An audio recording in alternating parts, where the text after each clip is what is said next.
Hello, denizens.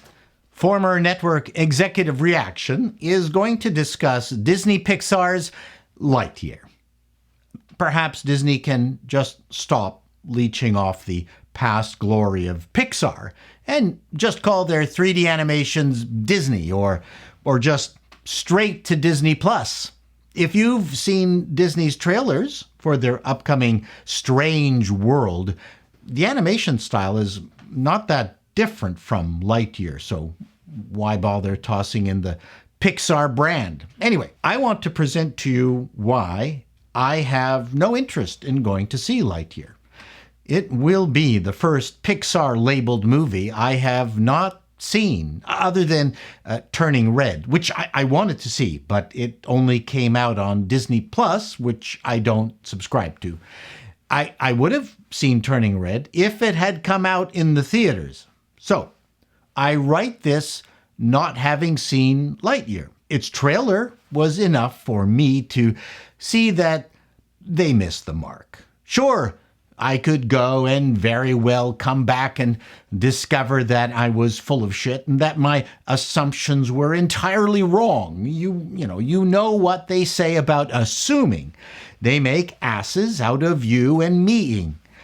I'm willing to take that risk. So, let's start at the beginning. No one can argue the fact that Toy Story was a watershed movie. Technically, conceptually, with brilliant storytelling. For those of us who were in showbiz, loved animation, and computer nerds, it was the trifecta of movies. It was like getting 3 sevens on a slot machine. Forget about the story. Did you know it took a server farm of hundreds of computers 40 minutes to render just one frame? Okay. It was a huge risk-the-business gamble that paid off big for Pixar. The animation team were heroes. John Lasseter's Hawaiian shirts were a legend. I love the fact that Toy Story was built on a brilliant conceit. It presented a nostalgic time that no longer existed and pretended it did. That it was still a thing. Toy Story came out in 1995. Who in 1995 was watching Roy Rogers and Dale Evans or Lone Ranger and Tonto Cowboy Adventures or Buck Rogers serials? Who was mailing in cereal box tops for decoder rings or buying cheap green toy soldiers with the flashing not removed? Who actually played with Mr. Potato Head, for crying out loud? The second movie especially brought the world of collectibles to the uninitiated in a massive nerdy way. Just look at the backgrounds of some of your favorite YouTubers. Essentially, it was of a time John Lasseter remembered fondly, and Toy Story pretended it still existed, while merging late 50s Woody and 60s board games, a more modern T-Rex, and Buzz Lightyear from a more post-Star Wars era. Yes, us boomers were thrilled to relive it. Checking to see if we still had that Secret Sam spy briefcase in our basement. I do. And the kids loved this brightly colored world of heroic toys. And the toy manufacturers were all too happy to supply them their future obsessions. Mint in the box. And so we come to Lightyear. The conceit is that Lightyear was the movie Andy from Toy Story would have watched in 1995. It's an interesting idea. But in Toy Story land, Buzz Lightyear was an animated cartoon show. The trailer for Lightyear looked nothing like that. Now, before you accuse me of going all lore Nazi on you, I get it. Lightyear would never have worked as a big screen version of that animation. Besides, there already was an animated Buzz Lightyear TV series. My biggest problem was that the trailer looked way better than anything Andy would have seen back in 1995. So suddenly, this made no sense. Absolute bottom dollar, if Lasseter was asked to do this, it would most definitely have been the movie Andy saw in 1995. It would have started off with Andy and his friends rambunctiously going to the theater, taking their seats and putting on 3D glasses.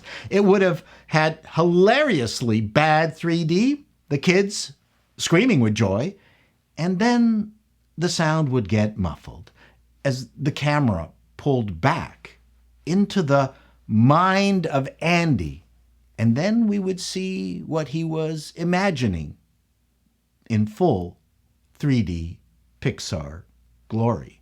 That would have made creative sense. It would have connected the old with the new. The trailer dispensed with that key Toy Story zeitgeist, which is why I am not going to see it. Oh, fuck it.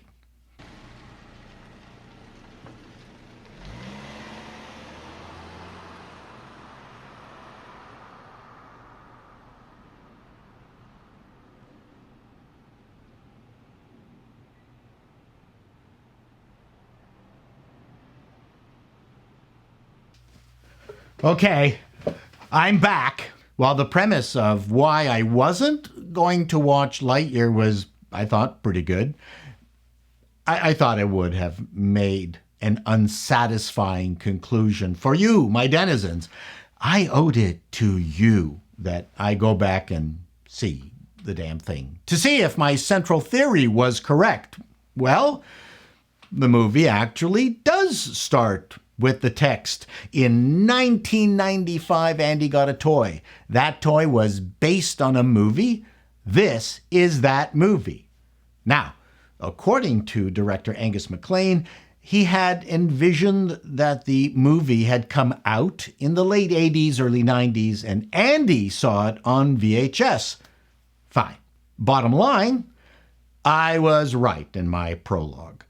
No, this was not the movie Andy saw.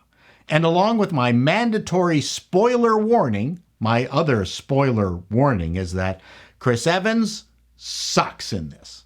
Tim Allen would have been better. Not because he originated the voice of Buzz Lightyear, because he's funny.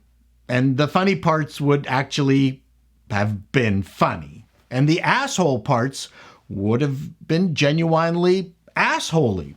Evans made this a semi-serious movie, whereas Allen for sure would have tilted it towards at least the semi-funny and almost tolerable. Curiously, Lightyear had the same problem as Netflix's Cowboy Bebop. When it came to adding anime-like effects, Bebop felt like a different show suddenly. And in the same way, Lightyear, when it shoehorned in the Zurg, it turned into a completely different movie. It became fun and goofy the way we would have imagined a Buzz Lightyear movie to be, with actually a pretty good twist. The rest of the movie was just okay. Buzz's relationship with, yes, the lesbian Alicia felt forced at best. It was so beautiful. Her granddaughter, Izzy, was meh. Mo, voiced by Taika Waititi, was inconsequential, and Darby was also. Only Socks, the cat, added anything of interest. And that ultimately is what I'm judging the movie on.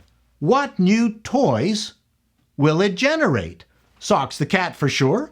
The pregnant Alicia doll with included turkey baster? Probably not. A Mo doll? No. Darby, the granny inmate who looked like the old guy from Up? No. Izzy in a Star Command suit? Yeah, possibly. Look at the original Toy Story. What a toy haul! Woody, Buzz, Rex, the Green Alien, Slinky Dog, the Reborn Potato Heads, and even the evil toys Sid mashed together were huge sellers. Even A Bug's Life had Flick, Atta, Dot, Heimlich, P.T. Flea. I have all those toys.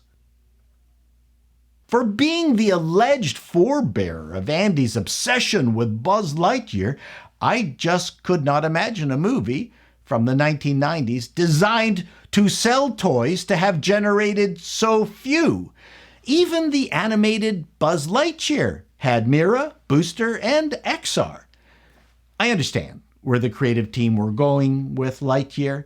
It's easy to judge after the fact, but it was also easy to see right from the trailer that it didn't present that man-child duality. Yes, men are children.